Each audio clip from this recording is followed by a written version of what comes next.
که په میوند کې شهید نشوې خدایوږه لالیه بېننګۍ ته دې ساتینه.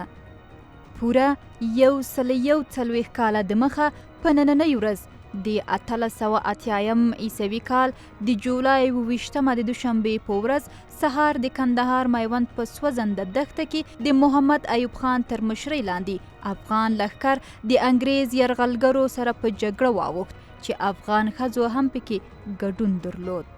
د نړۍ په دې مشهوره جګړه کې د افغان لښکر له یوه قمندان سره خپله پیغله لور هم وه چې ملالۍ نومېده. سهار پیل شوې خو نړۍ جګړه په داسې حال کې غرمې ته ورسېده چې ایوب خان د ځان ماته پکې حتمي وبلله. د 3000 انګریزي ځواک پر وړاندې اوس یوازې 1500 افغانان په نیمه ژوندي حالت کې ولاړ وو. په دې بدمرغه شیبه کې افغان بیرغچی هم ولګید او د ملي مبارزې بیرغ پر ځمکه ولوېد.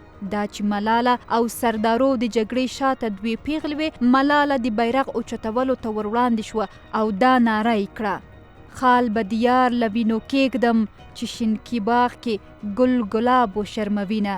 که په میوند کې شهید نشوې خدایوږه لالیه بېننګۍ ته دې ساتینه.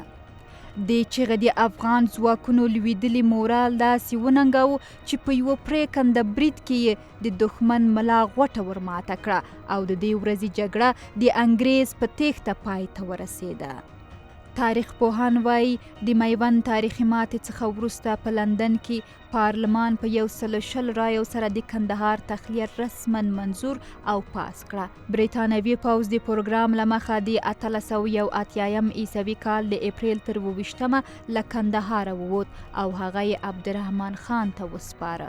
که په میوند کې شهید نشوې خدای ګلالیه بېننګۍ ته دې ساتینه.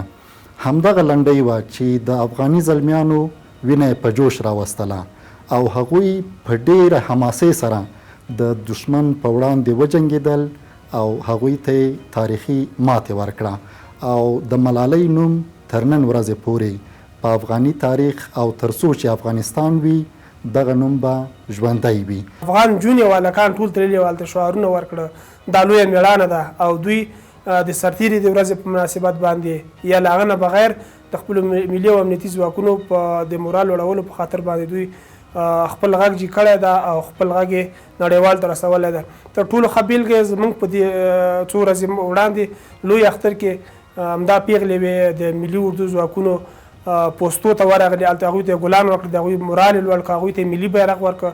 نو خپله مبارزه جاري ساتلې ده او دا به روانه وي انشاءالله. په ټولنیزو رسنیو کې هم ګڼ شمېر افغانانو د میوند د فتحې د 141 کلیزې او د ملالې د اتلولي په اړه لیکنې شوي دي او یادونه یې پکې شوي چې په افغانستان کې یو ځل بیا د انګریز د پیداوار پاکستاني یرغل سره مخ دی.